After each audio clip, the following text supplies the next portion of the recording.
Stay small or grow? That's the question of 2025. Everybody's trying to find out how they're going to survive. And is it attracting more people to their business so they can grow? Or is it downsizing and getting rid of the fat, becoming lean, and double down on what they know that they're good at? That's today's topic. That's what we want to talk about today. We do have a special guest with us. His name is Jesus. I'm going to go ahead and let him introduce himself, then we'll jump right into the topic. Good evening, everybody. My name is Jesus Hernandez with Clear Choice Home Loans. Thank you for having me. Lionsgate Realty. You guys are like family. We really appreciate everything that you guys have done for us this past year. And we're excited to be at this podcast because truthfully, man, sharing thoughts, breaking bread, this is what it's about in the industry. So thank you guys for having me. There we go. We're excited to have you. Thank you, Vick. Definitely. It's awesome. I think this is your third time on the pod, right, Jesus? It is. Yeah. I really enjoy. You guys have helped me get in front of the camera and really now feel comfortable. You know, it's different now when you get a chance to hang out with, you know, I feel like this is a good time to catch up, talk about really good topics because, you know, what you guys talk about, I feel like I take away a lot of nuggets myself.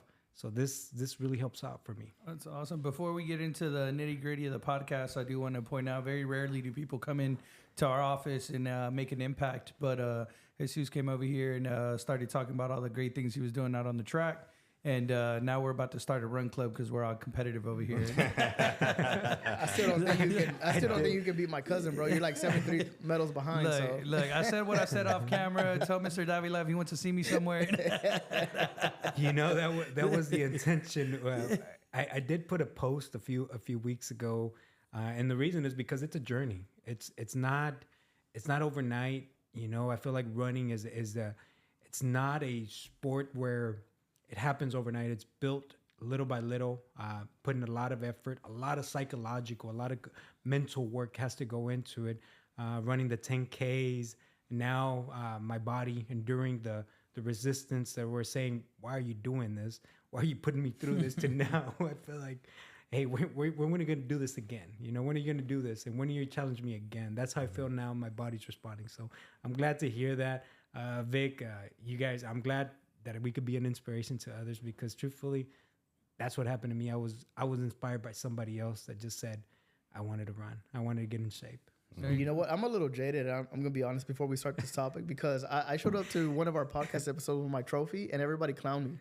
I didn't get these awesome compliments that Jesus is getting right now. How was your journey or nothing? Everybody clowned me. It's because you went on a drunk run. We laughed at him because he fell, remember? That wasn't my first one. My first one, I did good timing. Anyways, we're going to jump right into the topics here. And we're talking about growth. Stay small or get bigger. Vic, what do you think about that? Man, I think timing is everyone's on different times, and I think that's what you need to consider when you're speaking on this topic. I'm gonna speak from where we're at today, and right now we're ready to grow. Right now we're ready to expand the team, expand the brokerage. More deals equals more revenue, more money, more opportunity. We have, you have to double down on certain things that you used to. That maybe we weren't willing to do before, admin, marketing costs, all the back end office work. You know, a lot of things that we're running without. We're going to have to invest into the infrastructure of the team, but it's going to create long term opportunity not only for us, not only for our family, but for our business partners, our associates, and everything. So you asked me today if we stay small or we grow. We're growing. If you would have asked me, 10 years ago, we stayed small. And we stayed small for a reason. So. I do think timing is everything for that question. Yeah. Well, and to add to that, right? It's when we started, whenever we were 10 years ago, like you said, if we wanted to grow big at that time, we couldn't. Yeah.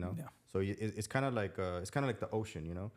You can go out in the ocean. You can have the best gear. You could be the best surfer, but you have to wait for that wave. And whenever you see that wave and you jump on it, that's when it's the time to grow. And right now, we're in a position to get on that next wave that's coming. So it's definitely timing. It's definitely, positioning yourself in the right place to grow. Oh, and also experience. I feel like you guys have gone through a lot of, ups and downs in your business, understood the mental behind it, because you can look at that wave all you want. Sometimes if you're not ready for that wave mentally to just accept adversity, accept what's potential impact or the potential collateral damage you're gonna see, it could come backfire you, but it will crush you and drag you down. Yeah. You'll get caught underwater.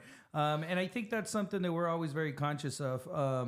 Nate and I, or we speak all the time, and the things that we always talk about is kind of, as you grow in business, it's kind of, I would be open and transparent in the situation. It's, you work so hard to get to a certain position and to get knocked down and to start over again. There's a little fear there. There's a little uncomfortableness there. There's a little like hesitation in your moves as you decide whether, you is a sense you become too big to fail, like in your head, your ego, your pride. You don't want to fail. You don't want to fall, and I wouldn't say it's easier to stay small at that time, but that is when you should stay small because you don't have the maturity, you don't have the knowledge, you don't have the experience to put your pride aside and go.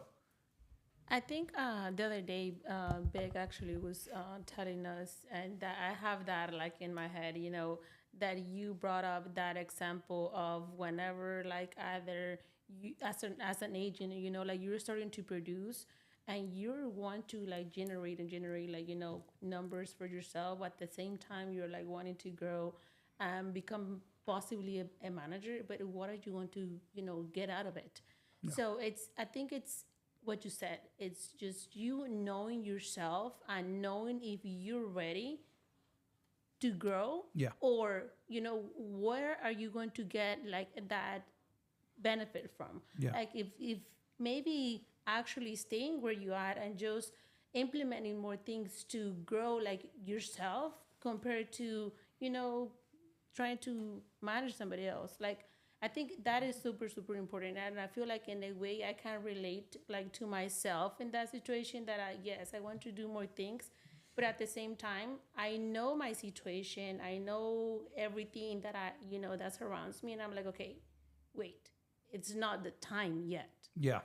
Yeah. And that's important. So why we chose to stay small at that time, because there was a lot of opportunity for us to grow. There was a lot of opportunity to take that risk. And it wasn't a right time for us personally.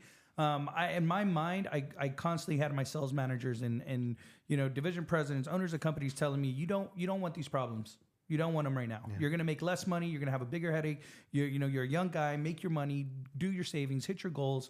When you feel that when you've conquered all you can at that time, you're going to know when it's the right time to move up. And they would tell me it's not your time right now. And being young and ambitious and hungry and fired up, and I wanted the problems. I wanted the smoke. I wanted it, right? I wanted it all.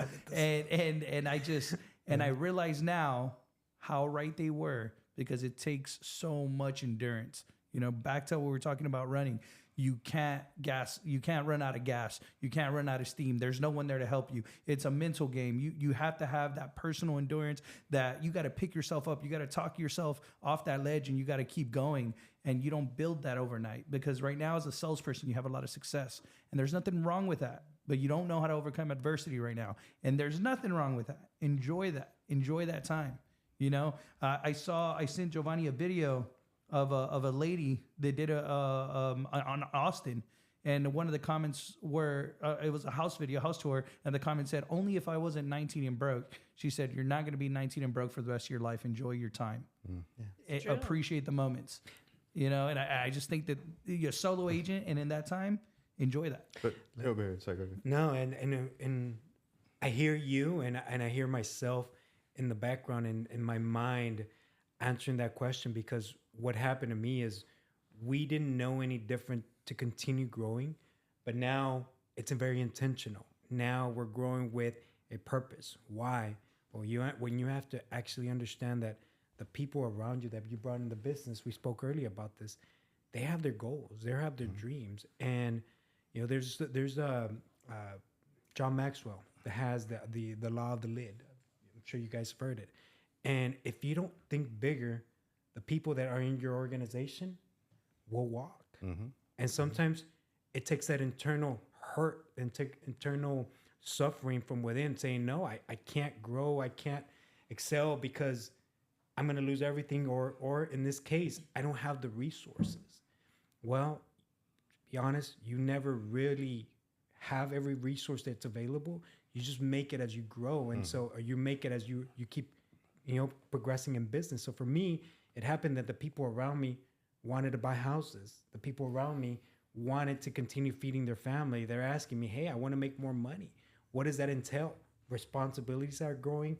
Now production has to grow, which entail, yes, you do make more money in general, but per deal, you don't make as much. And so for me, it happened where scaling meant making less, but making more in volume. Yeah. And so definitely. if that helps out, for me, that's really what I'm going through right now. And I can tell you I'm walking business, understanding that the numbers are going to be the numbers, that you make a certain amount per deal on average. Some are going to make you a lot of money. Some are not going to make you a lot of money, but that's okay because it's averages. But then what ends up happening is you start running more units, and now it causes what? It causes production to increase, which increases responsibilities for me. And I agree with you. Your back office, tends to go up. Your salaries tend to go up. All the expenses go up, but you tend to grow more financially. And to double down on what everybody's saying here, right? I think we're all kind of giving the same message. It's growth doesn't necessarily mean a monetary amount. Yeah. Whenever there's growth, sometimes growth is within yourself or the skills that you have in order to help somebody else do what you were able to do. Vick said something great the other day at one of my managers' meetings that I had with my team. They attended. It was at the beginning of February, and Vick said something at the end of my meeting that's like, I think it shocked everybody, but it's pretty obvious if you actually pay attention to whenever something's growing. The owner, 9 times out of 10, at that point in time, whenever a company is growing, until it makes it, they're bleeding. Oh, yeah. They're not making as much money as the employees. Yeah. There's plenty of times where the employees make more money. It's the same thing with the managers. Yeah. Vic said, you're in a perfect position. He was telling my realtors, you're in a perfect position to make more money than even your manager. Because your manager has way more things to do. The only thing you have to focus on is hitting the numbers that you want to make. And I think that's super important because I hear a lot of realtors when they come into this business, I want to be a manager, I want to be a broker. It's like, do you really? Do you understand what comes with that? Do you understand that you can make more money than being a broker, than being a manager by just doing sales, if that's what you want to do? Unless you have a actual reasoning behind why you want to be a manager or why you want to be a broker, besides income, then maybe it's not for you. Yeah. So it's interesting, right? Because, when I became a broker, I didn't know what it was to be a broker, right? I thought, hey, I'm gonna be a broker and I'm gonna be the top dog, right? I'm gonna be the one that gets all the money. I'm gonna be all this, right? And so when I started hiring realtors or started contracting realtors, right, to work with me, it was so strange, these realtors essentially wanted to be my equal. Wanted to, they didn't want to pay me. They didn't. What are you giving me? What are you doing for me? I said, I'm sponsoring you and I'm training you. I'm a great freaking salesperson. Look how much money I make, And then, when I started getting bigger, I started getting some realtors that come in and say, hey, I don't need you. I don't even want to talk to you. I'm just going to, send my commission request and I want my money, And it was like, they're doing their own thing. Almost sometimes, they were like branding their own logos and stuff, and I'm like, hey, you can't do that, and it was bad. It was like, some of them, were making way more money than me, and essentially what I was their admin. I was just paying them. It's like, hey, I just got a closing, pay me, punk. It's like, that's what I heard, right? And it was like, I was like, no, that's not how it's supposed to be, right? Until I started learning how this business, ran and how to scale and how to make this into an actual business. That's whenever, things started turning around. But even then, it takes a while for you to build a reputation. It takes a while for you to build a brand. Yeah. It takes a while for you to do a lot of things. And then, it's just like we were talking about earlier, it comes in waves, For a while there, the business was not very good in Houston. I don't know, you remember with the mortgage meltdown, it was tough, And so our structure was different at that time. And it's where it's at now, like what we wanted it to be and what we saw it to be is not where we're at right now. But what we have is good. But it still turns into that whole thing where I am not the one that makes the most money in this company as a realtor. As a realtor. I'm not even a producing realtor or a broker, And we take those hits because we see a bigger picture and we want everybody to come with us because it's gonna be beneficial when we get there. Yeah. So when the tide goes up, you lift everybody up. Yes, And definitely. that's where I agree with you guys there. You know, from seeing your professional growth as a company, you're lifting a lot of people up. You know, I see the up and coming stars coming up in your brokerage, and I'm you know, I see the end result of a lot of years of sacrifice, of a lot of years of adversity, because it does, you know, people see the end, you know, the end picture, the end goal, but the middle or the beginning, nobody really, you know, recognizes or acknowledges it. Yeah, definitely. And I feel like, you know, to talk about staying small, how important it is to stay small. And what I mean by staying small is being a solo agent, a boutique, you know, brokerage or a boutique team. Yeah. You know, there's a lot of benefits to that. You have higher profit margins, right? You bring in more stuff. There's not a lot of need for staff. You're doing a lot of the work yourself. There's not like huge marketing expenses or anything like that. You know, you're building a brand within yourself, and it's easy to maintain. You have a lot of control. Right, you're able to control marketing. You're able to control You're able to hyper focus on all the little things, and everything could go perfect. Right, you have lower risk. You're not really losing money. I think that's something that Nate really liked, was the low overhead and opportunity. You know, to pivot if needed. You know, and as we make these bigger commitments, there's a bigger commitment from everyone. Right, you're a little uneasy about. Right, so in that staying small has a lot of positives and a lot of benefits and a lot of reasons too. I would say staying small for so long helped us accomplish a lot of the foundation that we needed, which was some of the rentals, some of the learning. It gave us some flexibility to do some things that we wouldn't have been able to do otherwise, right? Especially me, you know, Nate, you know, love it or hate it. Obviously, Nate knows that I do appreciate my flexibility a little bit, and I do appreciate some of those things, and it gave me that time to mature into my role. Obviously, always working to improve and always working to be better, but it gives you that opportunity to grow into that space that you need to. And now with the growing brokerage, you hit it right on the head when you talk about your team is gonna require you to work, and either you're gonna step up to the plate or you're gonna fail. And that was one of the mentors that I used to work with. He said his big speech was tens won't let eights lead you. Right, so if you're a 10, you're not going to let a 7 or 8 type salesperson lead you. If you're not punctual, if you're not organized, if you're not working, if you're not marketing, if you're not doing all the right things that you need to do, those superstars, they're not going to let you lead them, because they're going to see right through you. They're going to see that you're not who you are, and they're not going to work for you. Right? And thankfully, you know, we have good managers here. We have a good process, and we're all working, you know, towards that. That's why we decided to grow. You know, the passion was gone for me on the investment side. We got into investors. It was really black and white. Yeah, it wasn't as fun, but I found that passion again, building other people up. So now that's the next level for you guys, as well as it is for me, because now you have all these superstars, these potential leaders in the industry that are down the road, are going to be now filling in your shoes. But how do you become that extra, you know, that mentor? Well, how do you become that person that people look up to? And that's what I continue saying. I've gotten a chance to help a lot of, you know, in my craft, the loan officers, you know, become very successful loan officers. How do you continue pushing yourself up? Well, you have to create a farm, a system now of constant growth where if your business, and there's a saying, if your business isn't growing, you're dying. For me, year over year, I have to show continuous growth, because that means that the year that I stay stagnant, the next year I'm going to start laying off people. And that's I have a saying, and I've told everybody in our team, is I don't hire to fire. I hire you to develop you and push you up, and as we continue growing, you're going to continue growing. And so the constant ability to adjust to the market, number one, while you're developing your leadership skills, while sustaining a true brokerage, because, you know, you guys are, you know, full-on brokerage as well. That helps us immensely on our end, because now when your business grows, you know, when the real estate side grows, well, the lending platform grows as well. So aligning with partners like myself, partners that think like you, that want to grow, want to continue establishing yourselves as leaders in the industry, man, that it creates, you know, you lift everybody around you up. Yeah, definitely. And I think one of the things that could actually help somebody understand whether they want to grow or they want to stay small or cut some of the fat is actually pay attention to the people who are doing that, right? Like I see what Jesus is doing, his growth.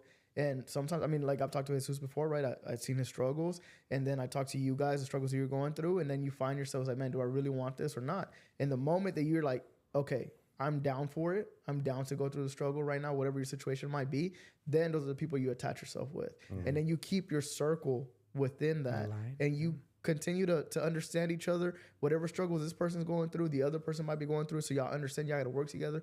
That all of that becomes a part of a thing. If you need to shrink, then you need to find somebody who's also shrinking their business and they're doing it in the proper way. Because you don't want to cut your superstar because you think that it might be time to cut expenses. Your superstar might not be an expense, even though you got to pay them more, right? They might be saving you.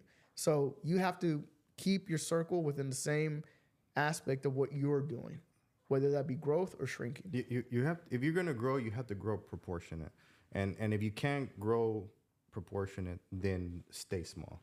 That's a good way to put it. Yeah. There's some times that you get pushed to that extreme. To that extreme to where it's kind of like, no, I have to grow.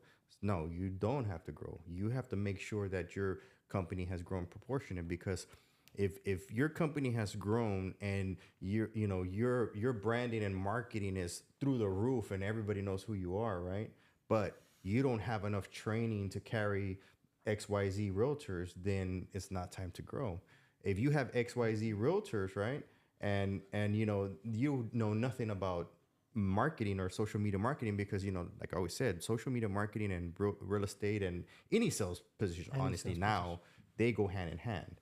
If you have a ton of realtors and you don't have any kind of marketing experience, then you can't grow. You have to get that experience to where you grow proportionate, or even sometimes start cutting down so you can get proportion and you can have a good foundation and then start scaling again.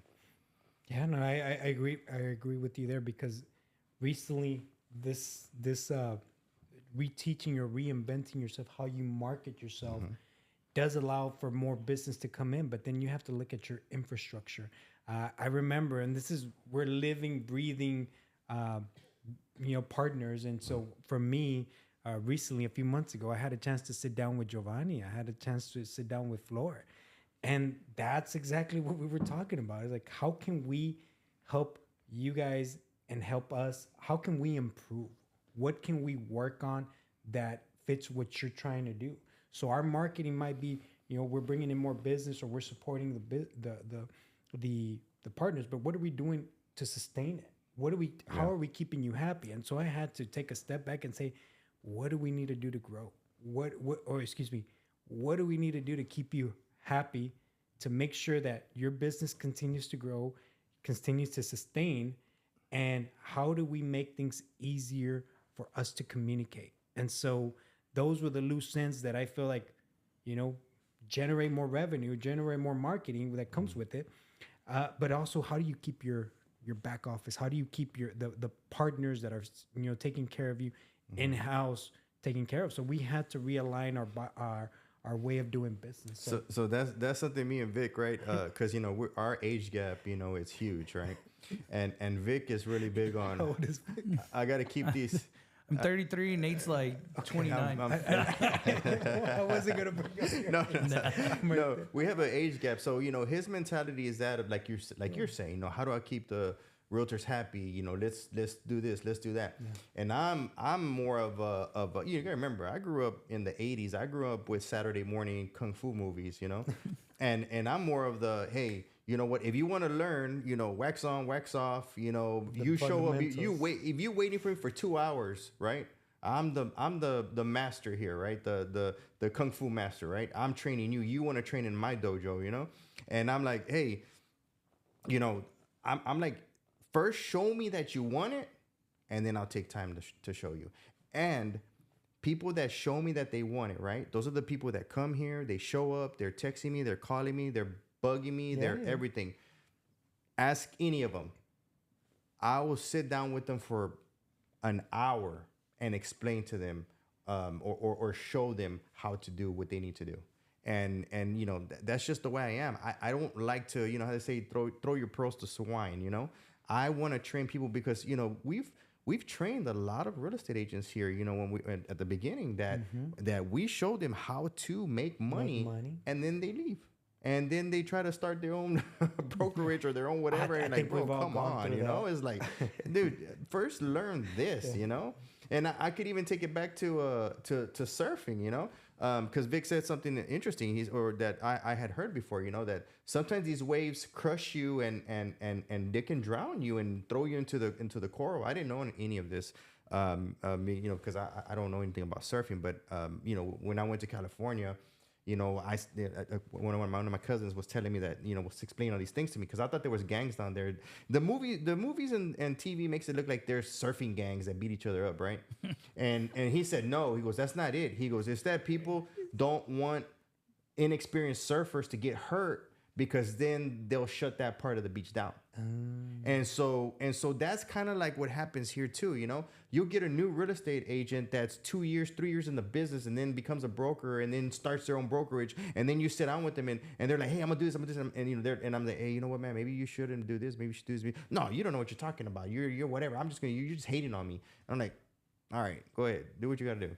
And sure enough, you see that person just struggling and going all the wrong ways, things, right? When they could have easily just sat down, had a conversation with somebody who's been there, right?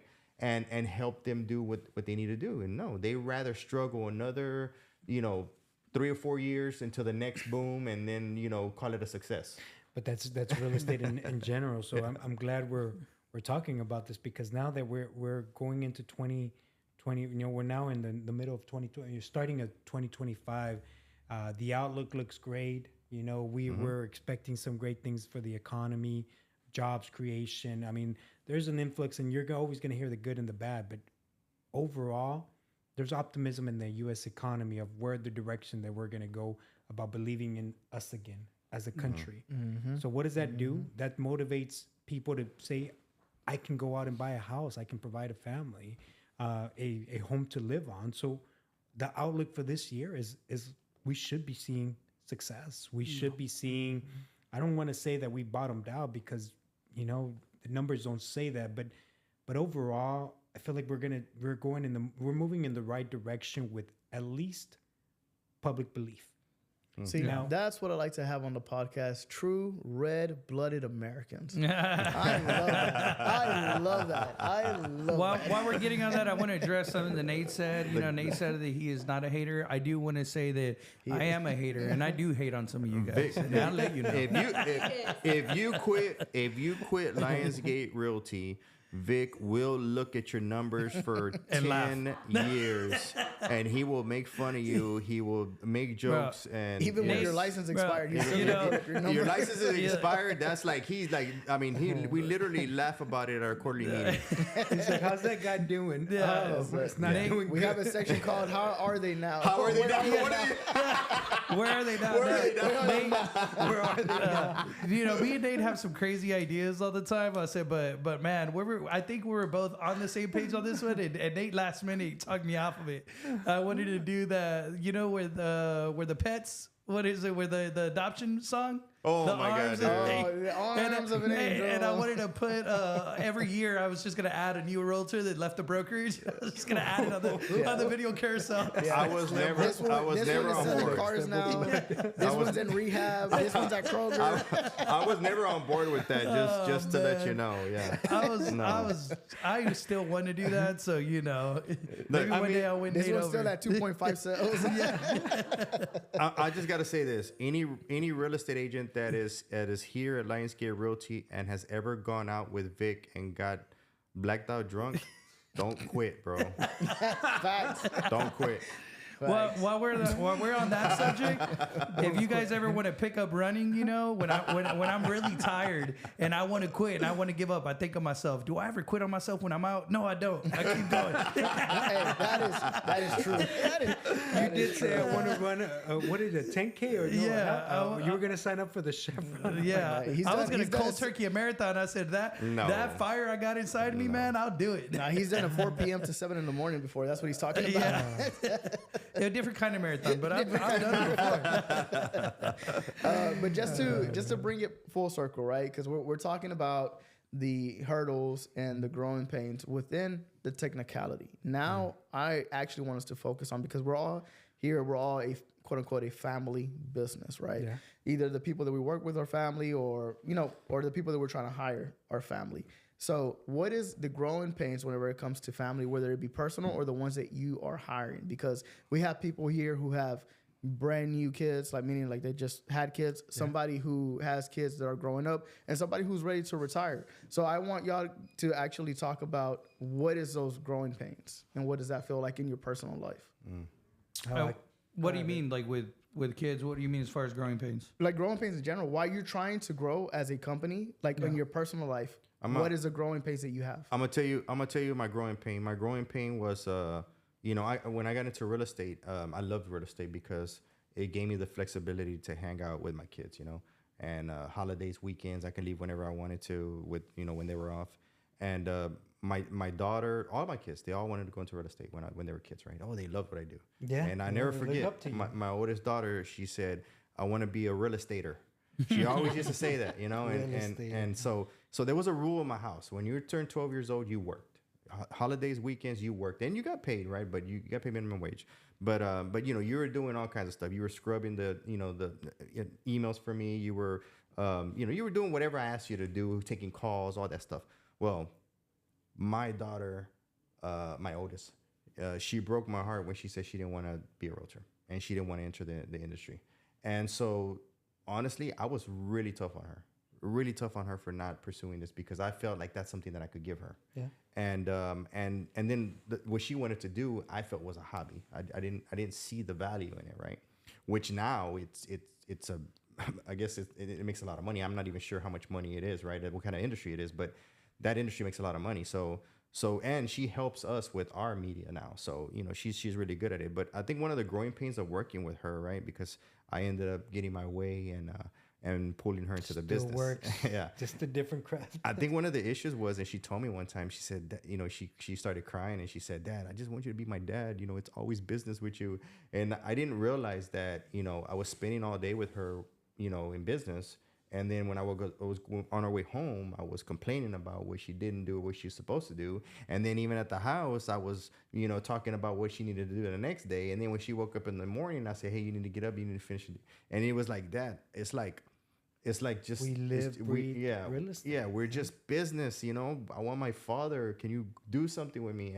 And that really hit me. I didn't realize it, she was having a tough time adjusting. It was her, she had really never had a job, so she was having a tough time adjusting, to working a job. Mm-hmm. Then and then the demands, the toxic nature of some of our managers, and so when she would go home, it was really tough for her. So that really hit me hard, and that's something that we're still working on it. It's still something I catch myself, and I'm like, this. But I hold my tongue. But that is something that we deal with.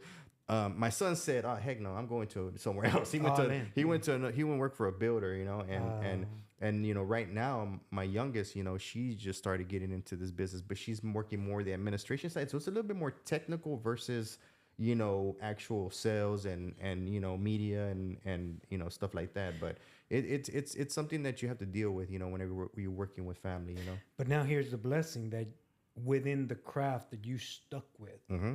it's now opened up other avenues that now provide a platform. So, I've heard it from multiple people in different professions, is that the vehicle that you chose has to provide for you, but then from there, what does it do? It creates other opportunities for other lines of work. For example, myself, we went into lending, 100% lending, because that's what we know. Well, now what are we seeing? Well, we're seeing other business opportunities that now align with our model, doesn't deviate from what we're doing, but now provide a passive income for us. And I'll talk to you guys about that later. But where I'm going is, it's providing a revenue stream that I didn't know, and now my sons, my daughters, they can fall into it. My family, part of my family is investing into it. So, oh wow! So where I'm going is, I have to stick to what I know. And so if you know, going back to what Jovani was talking about, growing pains, I feel like the biggest growing pain that you're going to have that detracts from your business is your family. You know, that your family has to adjust. You have to adjust to spending time with them. That work-life balance, you know, a lot of people will sell you on it. Like, there's work-life balance for a period of time when you're building. It's that work-life balance might not be there. Yeah. And I could tell you, because, you know, for waking up at 4 a.m. to process loans, to originate loans, to put paperwork together, to going to sleep at 11 p.m., 12 a.m., just to make sure that you don't get behind, you deliver for your clientele. You live, breathe real estate, you live, breathe lending for a window of time, just so you can have a, we call it a cochinito, you know, you can have a piggy bank. A piggy bank, you know, you have something to fall back on while you're building. And then even then, that's not to say that business doesn't get tough and, you know, and you take a loss. But I would tell you, Jovani, that what's the biggest detractor, what could stop you is making time for your family, and your family understanding that for a window of time, you're going to sacrifice that so that you can provide. You know, and you know, a negative that turned into a positive, you know, that could have been a negative, you know, is also, you know, because, you know, Vick is family, right? Yeah, and you know, just a lot of, you know, just a lot of freaking time with him, you know, and a lot of disappointments and a lot of, you know, victories, you know, and so the thing is that when I had that big argument with my daughter, you know, he saw an angle that I didn't see. And that's the thing that I always tell people, you need partners, because you can't be by yourself. And Vic saw the angle of like, wait, hold on. You know, Nate wants this. This is what he wants. He says, I want to make my partner happy here. I'm going to make a media company for Jules, right? So that she can be working with her father like he wants to, and she can be in the real estate industry. And so that worked out for me, you know. So you know, man, shout out to Vic, so, you know, bringing back the family. So he brought it back together. Yeah. I think that was good. That was me good. Personally, like being in the business, being a mom, being a female in the business, I feel like it's those growing pains are, you know, completely different in a way, you know, from all of you guys, because you know, traditionally us moms are supposed to, you know, just be at home, like raising our kids. So whenever, like, you know, I decided to step into and say, hey, I do, you know, want to work. I do want to be able to be an example for my daughters that they can do the same. I mean, it's just like a whole different like animal, honestly. It's really hard in a way sometimes to have that balance that you really, really need to have in a way that you have to have your priorities straight. You really need to know, like we're talking about growth. You need to know, you know, if you're going to be managing a team or if you're going to be managing your kids, like literally. So it's super important, like, to know where you want and where you want to be in 2, 3, 5 years, because it doesn't mean, you know, that you're not gonna get there. It means that you just need to put the time where it's needed at the time, you know, at the time that is needed. Yeah. And I think after hearing you guys kind of share your perspective on that, I can answer Jovani's question. Is, you know, for me, I've always observed, I've always watched, I've always, you know, been cautious and conscious of everything that people are doing. One of the big things that I got to take is that I watched my grandfather work in his retired age as somebody that built a successful real estate business for himself with a lot of rentals and a lot of opportunity. So I watched a very leisure lifestyle from him that I really, really enjoyed. So I got to see the end result of the hard work. right? That you put in. I got to see my grandfather enjoy his time, the family lean on him always being able to provide, even in his old retired age. Everybody continuously, either borrowed money or he lent money or he helped everybody. He's the pillar. He was the pillar. Yeah, for them. He was the go-to. And then I watched, my mom, she was a loan officer at this time. And we had this L-shaped desk in my house, and my mom never left that desk. She stayed in that desk. I can guarantee from the moment I woke up, when I went to school, when I came back, she was in that desk, in the back of that desk all the time. So as Nate and I started working together, there were times, a lot of times, that I didn't want to be there, that I didn't want to work, and I think this was, Nate would probably roll his eyes with the amount of times that I said, I'm young and I need to go out. I want to go do other things. I don't want to be here. And not so much that I say I don't want to be here. It's just like, bro, I have time. I'm young. I'm okay. We're good. We're making progress, And for me, I've always been the way I've measured myself is just against myself. And it's a good thing and a bad thing, right? And I'd say the older I'm getting, the more bad it is, right? Because if I'm the level, then how much higher do I have to go? Not much, right? But when I was younger, I would, hey, compared to where we're from or what we're doing really great. We're okay. We're making pace, and watching all the family kind of work together. This is genuine advice that I'll give Flor, and I think I've had this conversation with you before.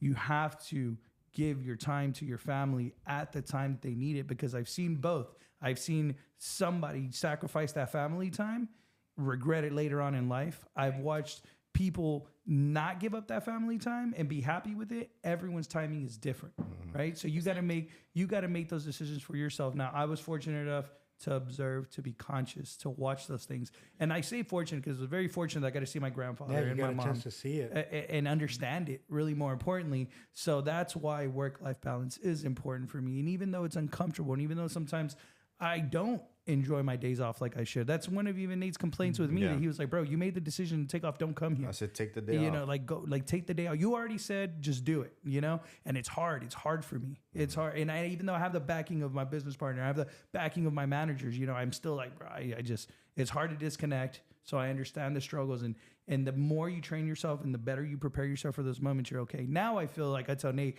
bro, if I can't afford to take one day off, then we're failing all the way around. Yeah. If I can't take one day off out of the month, then I failed at management. I failed at sales. I failed at business. If I can't just take one day off, and those are things that. But I agree. But now you're at this point of the business. Yeah. And thankfully it's a culmination of all of you guys putting your individual efforts, and now you can see the results. So I can vouch for that. I can see that from the outside in, as an outsider, saying, yes, you're right. At this point of your business, you should be able to take off, a day, because we, even though we're humans, we do have an engine. No. There is such thing as getting burned out, which when you're starting up, yeah, when you're starting, there's no such thing. It's like the engine might be overheating, but I have to keep going. So, but right now at the point of you guys' business, I feel like you should be able to take some time and trust the partners. We were doing the podcast earlier, the interview, and something came up very important. Is like, what continues driving you, and this is it. Knowing that the people around you are growing, they're now entrusting you. Letting trust me. Part of the process is delegation. Now, as a business owner, delegating is going to be one of the fundamentals that takes time to build. Yeah. But when you do it, you get some of that time. I feel like right now with scaling, a lot more income goes into the business, but a lot more of the time around you, that you're buying yourself time by delegating certain things that are going to cost money. And you're not going to, it's not the revenue that you're making might not be coming directly to you. Mm-hmm. Correct. But now you bought time, and this is where you get a chance to spend time with your family. You get a chance to spend time with the loved ones, and not getting burned out the way, we do at the beginning, because I could tell you. Yeah, no, I always say that, and some people disagree with me, right? But I don't think that in real estate, there is a work-life balance for at least the first 5 to 7 years. Yeah. And you know, and I always tell people, you know, for you to get a degree, right, it takes 4 years. For you to be a doctor, right, it takes what, 8 years. 8 years. Okay. So the thing is this: when you're practicing real estate, right, you're not doing it 24/7. You're not showing up to classes. You're not showing up to, you know, some kind of professor teaching you how to do these things. So it takes longer for you to master it. You know, I'm sitting here 20 years in the game, and there's still things that I don't know that I'm learning, you know, as I go, you know. So the thing is that, you know, now I can have a work-life balance. And I'm not saying it takes 20 years. I started having a work-life balance maybe my 12th year, maybe 13th year, I'm not sure. But now I know how to maneuver through it, right? But the first 5 years, they were non-existent. It was like, shoot, they call me, I got there, you know. And you know, I'm one of the ones that I don't have the guilt, you know. I don't have the guilt of working all the time. And I'll tell you why. Because when I was a kid, right, before my parents got divorced, I never really saw my dad. He left before I went to school, right? And then I went to school all day. And then when I got home, he didn't get there till maybe an hour or two after I got out of school. And then, you know, it was to sleep for the next day. You know, sometimes he would work longer. Sometimes he would work overtime, you know. So I only saw him on Saturday and Sunday, right? And then Saturday and Sunday was the run to, I got to pay bills and I got to do this and I got to do that and I got to do this, care you of know. chores and everything. And you know, what with my kids, it's like they saw me every morning, right? If I had, you know, if I was in the area, I would go eat with them, you know, breaks, you know, we'd go eat. I love going to the mall. I love going on vacation. I love going to have you ever gone to the river in New Braunfels? Or When it's dead. I passed by it, but I don't. Yeah, go there. You said it's dead. Go there When it's dead, it's awesome. When it's dead is awesome. Go there when nobody's there, and you can only do that during the week. You know what I'm saying? My wife's favorite memory is us kayaking with your kids in an inflatable in the middle of that. Yes. But we go when nobody's there. So, you know, it's always my saying, right? Que trabajen los pobres y estudien los pendejos, right? I don't, you know, I really, you know, the first 5 years you have to get on it. I'm saying 7 years. I say 7 years. The first 7 years, no work-life balance. You throw yourself into this work. Let me finish. Go ahead. But you have to have a supporting spouse. That is the key. It has to be that spouse that understands the goal, understands the assignment, right? And helps you out, because you don't understand how many parties that my wife would show up there by herself and I'd get there the last hour or two. And you don't know how many functions that for school that my wife was there that sometimes I wouldn't even make it, or I would show up at the end just to, you know, and they'd think I was there, you know. She backed me up, never talked me down to me or bad about me to my kids, and always let them know that I was out there getting it for them. And it takes that spouse, and not just a wife. A husband can be very supportive as well. I agree. So it's just now when they're in the industry. Oh, hold on. Well, this is you know, this is my expertise, right? So I can speak on this. Go for it. But no, what I really want to point out, because I think everybody within this room, I think y'all kind of glass over it, right? Because you're in the business, you have your kids, you have your family, but I get to see it from the outside looking in, because I don't have a family and I don't have kids, and I didn't come into this business till I was older. So the work-life balance of what you guys are talking about, to somebody who comes from a regular 9 to 5, even what you're talking about right now, the work-life balance you have now is not work-life balance, right? But that's what I want people to understand. Whenever it comes time for growth, whenever it comes time to actually doubling down on what you want to accomplish, people around you have to understand that, okay, yes, it doesn't matter how much money I'm making, but I might have to spend 12 hours a day, sometimes even 16. How many times have we not been down here at this office during the week until 11 o'clock at night? Sometimes even me and Vick, sometimes even till 1 in the morning, and we're working. We're brainstorming on stuff that's not going to pay us out right now. Yeah. I don't have the problem where I'm going to go home to a girlfriend, a wife, or kids. I go home to myself, right? My bed's the only one that misses me because I haven't been there, right? So I don't have that problem, but I get to see what you guys are doing, I get to see the times that Vick's kids stop by throughout the day 2 to 3 times. And I'm like, oh, that's how he keeps it going. It's not that he's away from them the whole day. He makes time for them to stop by while he's here at work. I didn't get to see that side of Nate because I wasn't in the business whenever. I don't know if he did that or not, but now his kids work with him, right? So that's how you can quote unquote be unbalanced and balanced at the same time. And I think people don't understand that. You figured out. You're figuring out a way. You have to find out. I've heard Flor talk about how from time to time her kids are going to the drives. You know, she's taking them to showings, and it's not anything bad. On the contrary, it's like you get a chance to spend time with your kids while you're on the road. Bro, you increase your closing ratio by like 100% when you bring your kids. Bring your kids. 100%. Yeah. Bring a baby. You have to close the client. Yeah. Bro, I brought my twins to 2 showings, and those are the last showings I did for those clients. They bought that day. Bro. Dude, I think the craziest thing is one that's- time I went to Sherwood making it Ranch work. and we got stuck in the buggy with my client's family and my family. Dude, I saw that thing that day. You gotta get pregnant. Whenever your wife is pregnant, bro, doof. No. You get sales go through the like, roof. I have, Have to her buy out this there house. going open up the lockbox. Yeah. Yeah. I have to buy this house. This guy depends on you. Yeah. No, I did. I took my twins one day. You know, I like to prove people wrong, but I guess it doesn't really matter because it was only one day. But my wife made a joke and she said, "You couldn't take the kids for a whole day." I was like, "I'll take these kids and sell both of my clients today." And I put them in the car, and we stayed in the car for 8 hours. Do not recommend with twin boys at 3 months old.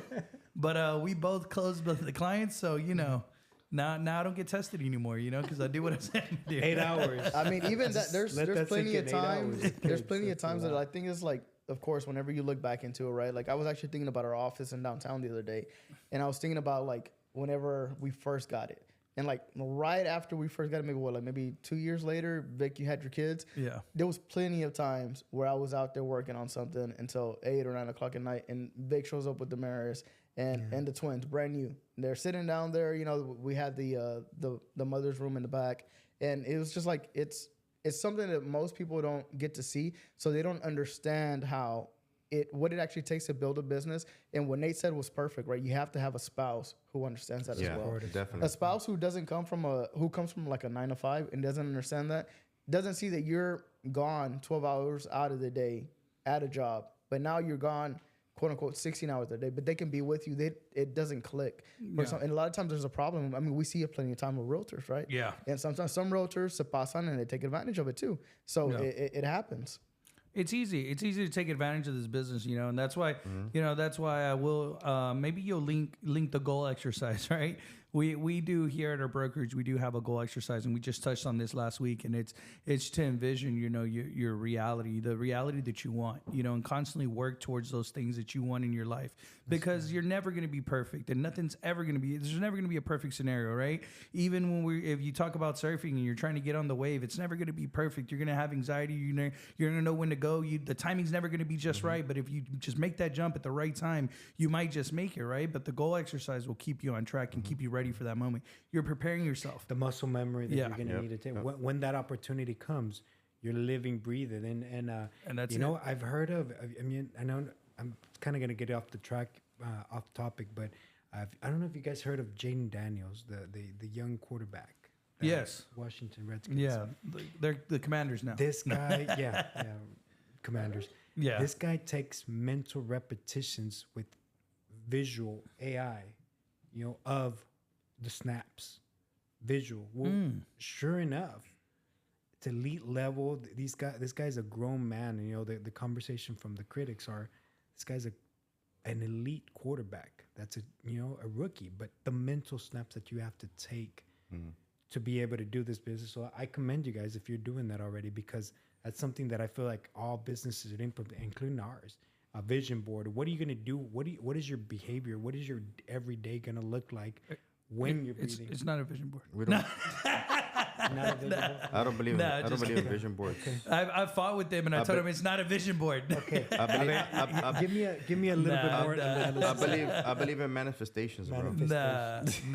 No, but Jesus, just to put that in perspective, like I do feel that the vision board gives you that euphoric feeling. This is my argument with the realtors. I said a vision board gives you the euphoric feeling of accomplishment, but what are you doing in the day to day to make sure you're accomplishing those goals? Yeah. Just looking at those goals doesn't do anything. Doesn't. But that actionable steps that you're doing, which my questionnaire, my goal sheet does, and we'll share with you too. Just it's something that we wrote up and it's just that constant, how are you feeling? How are you thinking in that mindset? What did you do to prepare yourself? How are you getting better every time? And it's, it's questions on 4 different topics on there. And it's a good exercise that we do. It's something important to me.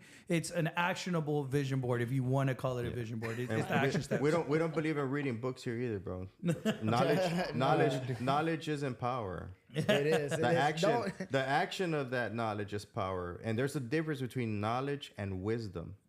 And that's what happens. A lot of people just want to burn through these books just to say that they read them, or they want to read a book because some Instagram person that they admire told them to read it. But, all they got was the knowledge and learn what that person knows, but didn't really get anything out of it because they're not acting on it. You just recommended 4 books, no? I did.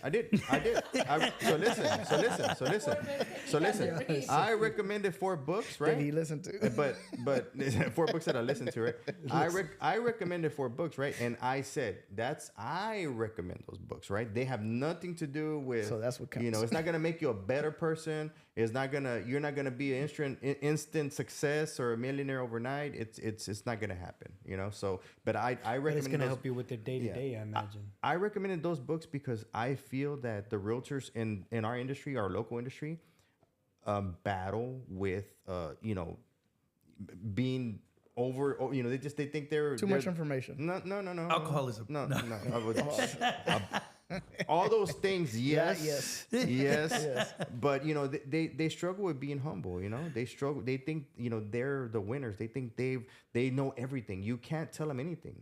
And so they have to get a hold of their pride. I think that's an insecurity. That's more of an insecurity. I feel like a realtor who's like that they're more insecure than anything, because I think definitely. I mean, why would you want to lead on a client about commercial if you've never done a commercial deal? Facts. At least if you refer a commercial deal out, at least you're going to get your 25, 30, whatever you negotiate, right? That percentage. Yeah. But if you don't do that, then you lose the client or you lose the deal. So like it's more about, about them being prideful when it comes to that. But we do have a hard out. And before I leave you guys with this, the goal sheet, perfect example. I actually sent my team a picture while I'm cleaning out my apartment right now because I'm moving. I found a Monopoly board in the back of like a bunch of letters and stuff, right? And it was a Baytown Monopoly board. Yes, they make those. And I had bought that board over a year and a half ago because I said, I'm going to put this in my Baytown office or in my Eastside office.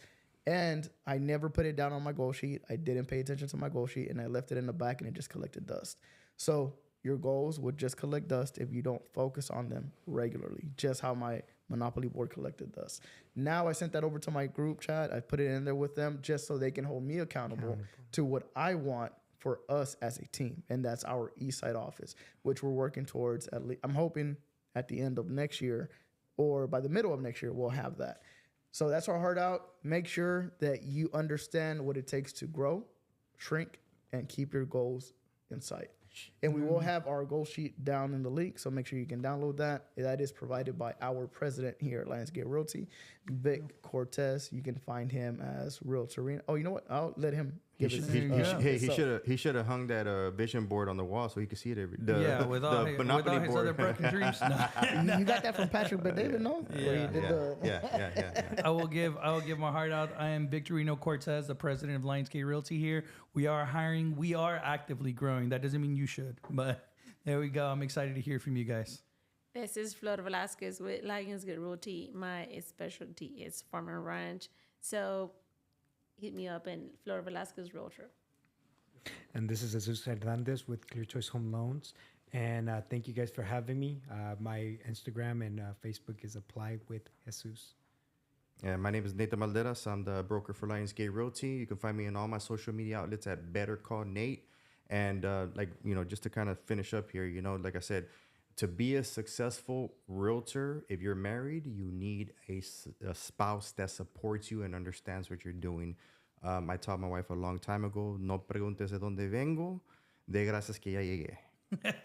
There we go. As long as you get in before morning, and I consider 8 a.m. to be morning. So Yeah, make sure you get home before 8 a.m. If you don't get home before the sun comes up, that's a disrespect to your wife, Okay, bro. that doesn't That's work terrible. out on girls. Well, that's because. Well, never mind. Well, we're gonna go ahead and end this podcast here. And I am Jovani, your gracious host with HBR. You can find me on Instagram as Jovani_Frank. Also, make sure you join my realtor group on Facebook. It is Realtors East of Houston. Anybody who does business east of Houston, I want to build up a community of us to network, talk together, share our deals, share our experiences, share our team trainings, build something up to we're not just competing against each other for no reason, to it's actual competition and it's helpful for everybody. I'm gonna Until join next that. time. I'm gonna Okay. join that group and bash the east side. East of Houston, que oso. East of Houston. Until next time.